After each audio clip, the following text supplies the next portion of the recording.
Saïd Le Dias est sur Radio le 36. Oui, bonjour. La France, pays des accords de Schengen, a pris un sérieux retard dans la gestion de ses propres frontières. Aussi fallait-il le constater. Maintenant, c'est fait, alhamdoulilah, qui mieux que le Maroc? C'est ce qui ne tourne pas rond dans les contrôles des frontières hexagonales. Pire encore, il faut que notre douane fasse le travail à la place de la française pour faire ce constat, ce qui commence à devenir une sale habitude. On fait que ça en ce moment. Aider l'Europe à arrêter les vilains méchants, terroristes, islamistes barbus et psychopathes. Thank you, Kingdom of Morocco. On n'a que ça à faire de toute façon. On va quand même pas se concentrer sur la croissance de notre économie et sur la lutte contre contre le chômage. C'est un fléau planétaire, la conséquence d'une mondialisation déjà archaïque. On ne peut pas lutter seul contre l'Inde, l'Indonésie et la Chine en même temps. À main nue, un combat vain tant qu'une stratégie mondiale n'est pas pensée au plus haut sommet des Nations Unies. Non.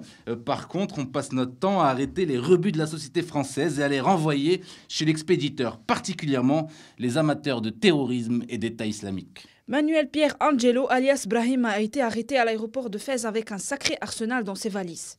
Oui, alors déjà, il a une barbe bien salafiste, bien vénère, bien visible, ce qui est déjà une arme lourde pour la douane marocaine. Et puis tant qu'on y est, fouillons un peu plus ce qu'il a dans les bagages. Là, on tire le gros lot. Manuel Kalash, alias Brahim, avait sur lui une bonbonne de gaz, un sabre, 5 armes blanches, une matraque pliable, des tenues militaires et une cagoule. Tout ça dans ses valises. Et si on fouille encore un peu plus, on se rend compte que Manu le Barbu est un ancien de l'armée française, un expert en explosifs, démis de ses fonctions militaires et assigné à résidence par Bernard Cazeneuve au lendemain des attaques du 13 novembre. Et c'est pas fini. Malgré toute cette fiche de police, il a réussi à quitter Nantes, embarquer sur Ryanair et atterrir à Fès comme Ayat Johannes. Alors question, pourquoi ce nouveau buzz? Était-ce une erreur, un problème de concentration des douaniers et des services français? Était-ce une préméditation?